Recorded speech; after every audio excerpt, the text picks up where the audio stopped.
Should I look at the camera? Look at the audience. No, which is the camera. Okay.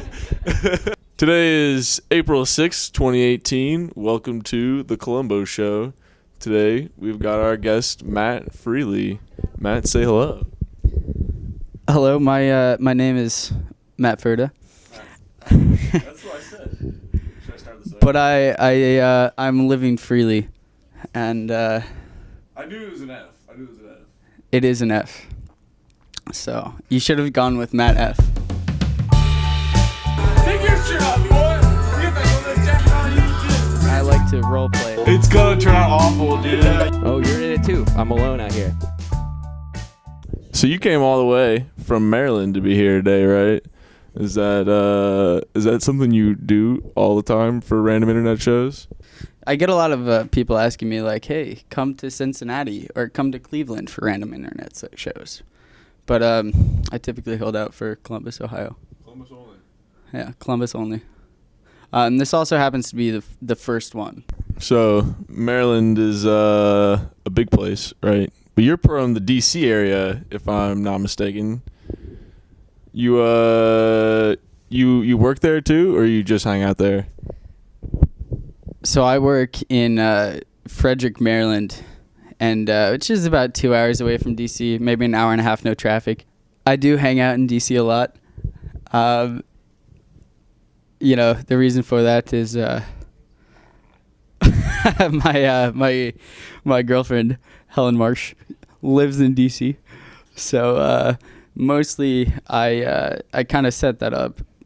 Didn't really want to date her, but I decided like DC's a pretty cool place, and she has an apartment there. So I figured I might as well just like start dating her, and then I have a free place to sleep. So where you said you live in Fredericksburg, Maryland? Did I get that one right? So I work in Frederick, Maryland.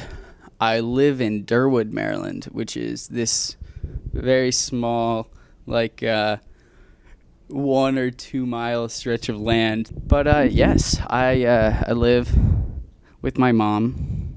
She's great. She doesn't make me pay rent. So I get to save money doing a job that I really enjoy. I am a brewer for Flying Dog Brewery. Another shout out to my mom. She's very supportive of my fermentation endeavors. Even if I have like 15 jars of random weird ass stuff grown in my basement, she's just like, "Oh yeah, he's just doing his experiments," and that's very nice. So you're like a real brewmaster, huh? You're like in it from the base level. You know all about the yeast, and you got it with the bread and everything. That's pretty cool. So you work at the brewery. You brew at your home. What's your favorite kind of beer to make? First, I'm gonna say I'm not a brewmaster. I don't know if I'll ever be a brewmaster. My favorite kind of beer to make is it's really not like what my it's something new and something creative. So if I'm doing a different method.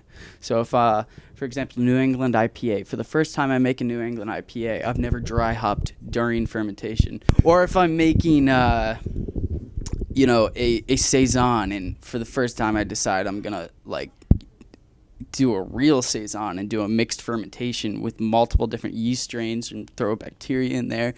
It's really my favorite thing is to like do something new, do something I don't really know, and like you read that like, oh, people add different yeast strains to beers, and it's like, I'll add one, and it's like when you first do it you have no idea what you're doing.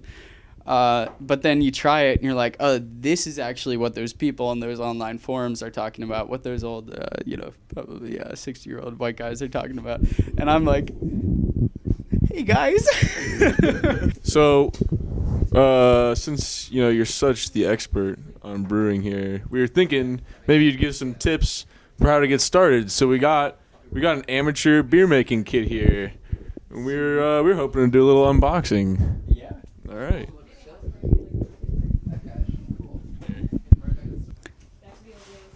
All right.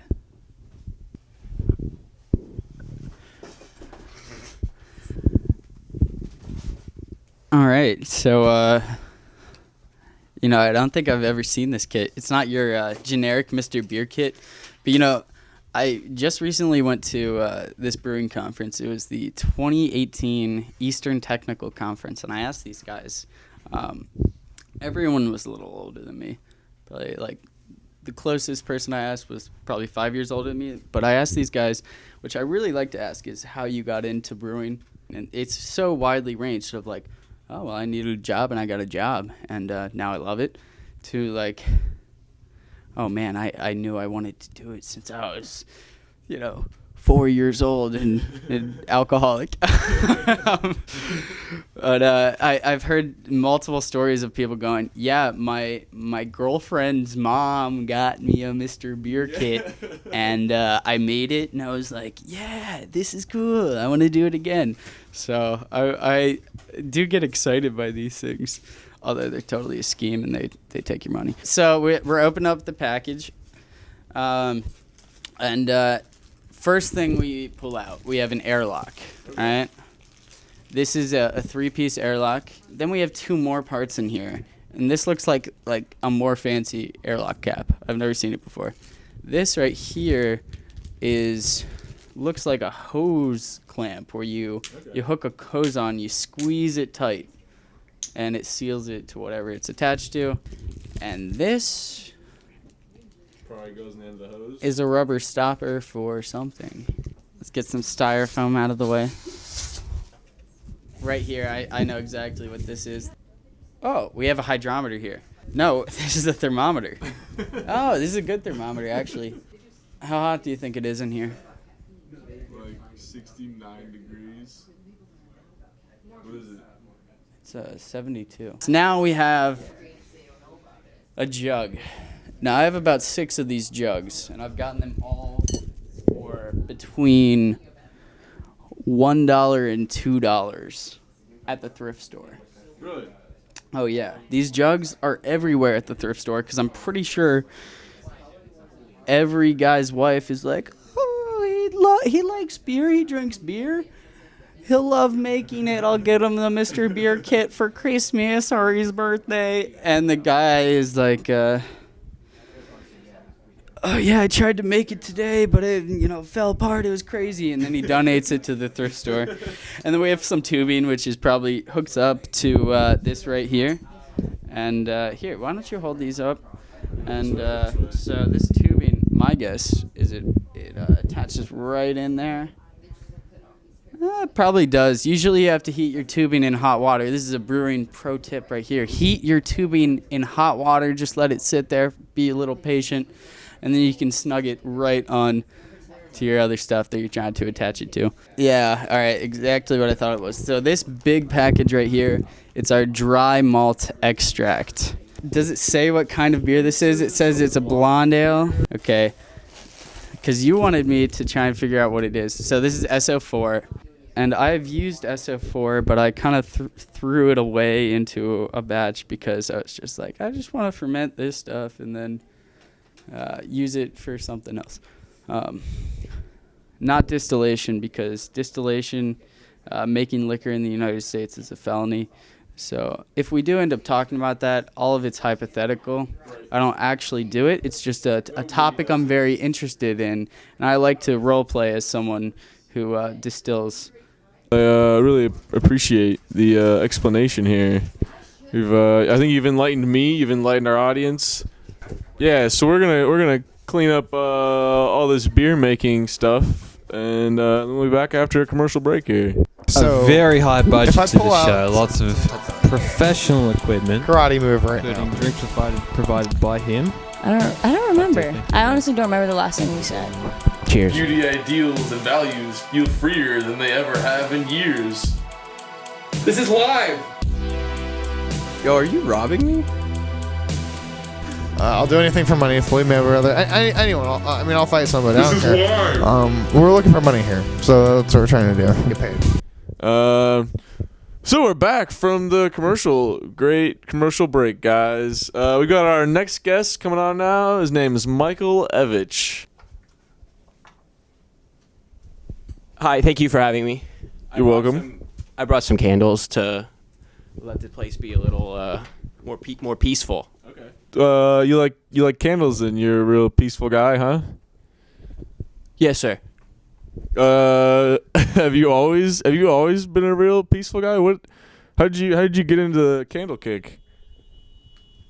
I got into candles. Oh, thank you. I got into candles after I got into the spirituality business. You know, I was a real tense guy before that, and I found candles kind of helped me relax into it. So you're in the spirituality business, huh? You like some kind of monk or something? I am a spiritual advisor. People come to me with their spiritual problems, and I kind of help sort them out. I kind of guide them through that rough time in their life. Maybe I'm stereotyping here. Don't spiritual advisors wear like robes and like sandals? I've traveled like through India and China, like visiting monasteries, and a lot of them did wear that. But I found, when I got back here, I wasn't very materialistic. I already had this wardrobe from my last career, so I figured why throw it away. So you weren't always a spiritual advisor, right? Then what was your last job? I worked in finance for several years. You're a finance man turned spiritual advisor. Did you call that like a spiritual awakening or something? Kinda. What happened was I would, be in the cube farm, day in, day out, and it's pretty boring. So I started playing these games in my head, just passing the time, kind of dazing out. And, I later found out that I was meditating. So one day, I was like zoning out, and I found out it's called astral projection.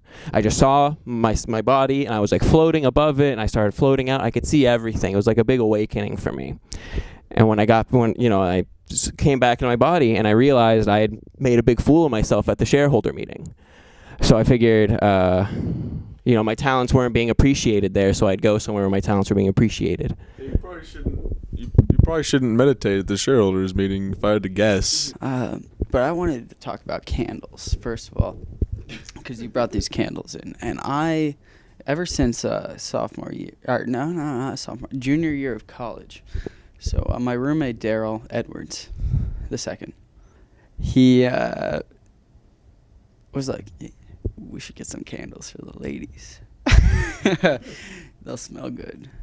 And then we bought candles for the first time, scented candles, and we were hooked on. Oh man, I would go for more of the like kind of tropical fruit smells, the smells that really filled the room, and I would always stay away from the like birthday cake. So how did you get into candles? I got into candles as a way to supplement my business income. You have clients. What do you do for your clients? You just light candles for them, or what's your whole deal? It's a lot of lighting candles for them. It's a lot of like just tell them to chill out. It's not all about your bottom line. It's about who's on your line. Oh, that's a good one. Yeah. Yeah, it's one of my several slogans. We cycle through them for in terms of like commercial ads. I'm huge into like online marketing. Like SEO or like things like that. You make a lot of money lighting candles for people. Is that?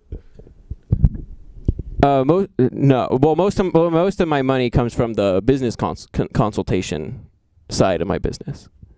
Can you be more explicit on what your business is exactly? I am a spiritual advisor. I help people out. I tell them, calm down, chill out. Have you heard of this book? Have you ever read the Bhagavad Gita? Never even heard of it. They never even heard of it. And then sometimes I help them manage their finances. Have you read the Bhagavad Gitas? Have you read the Vedas? Do you want me to answer? Yeah, of course. Yeah?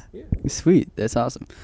Man, I'm still having a hard time understanding what exactly it is you offer. Can I get a demo package? Maybe use this as a plug for your business. You do a little demonstration for all the viewers. Show me what you got. I'll help you with one side of my business. I'll help you with the other side of my business. So I get a little double show here. All right. How's your business going?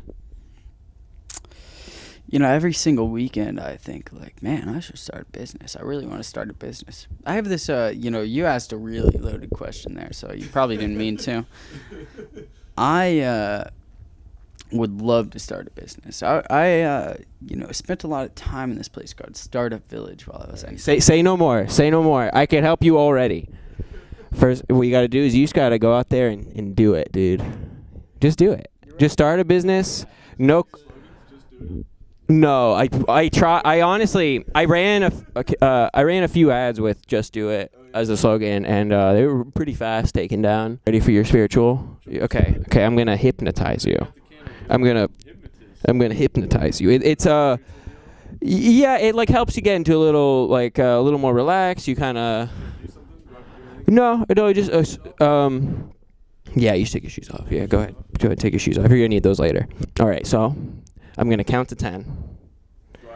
I'm going to count to 10, and while I count, I want you to imagine yourself walking downstairs. Like, just visualize that. Yeah, there's 10 stairs, and when I hit 10, you're on the ground floor. And that's like total relaxation. You should slowly close your eyes. About like 2, your eyes should be totally closed. You're going to be, in each step, just imagine you're walking down the stairs and you're getting more and more relaxed. 10, 9, you're starting to feel more relaxed. You're feeling like you're in a bath almost. 8, 7, you're starting to feel even more relaxed, like you're in a hot bath. 6, 5, you've left the bath. You're in a pool of a relaxation, a hot springs almost. 4, 3, 2, you're almost in a blissful state of unawareness. 2, 1, 0.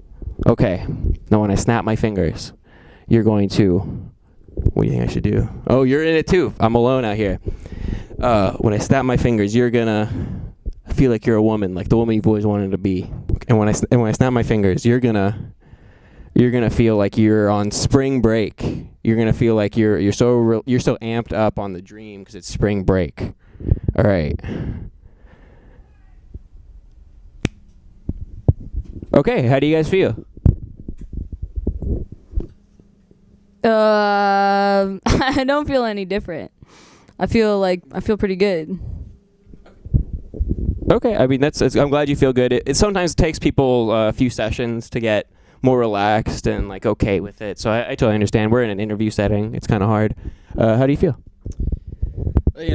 Freshman year of college, I actually went to this hypnotist show, and like he pulled up certain people from the audience. Mm-hmm. My first thought was like, oh, he pulled up, kind of shills, like people he paid. Yeah. And I was like, oh no, he probably just pulled up these impressionable people, and I personally just feel like I'm not like one of those impressionable people, and like I'm not really into the whole spring break kind of thing. But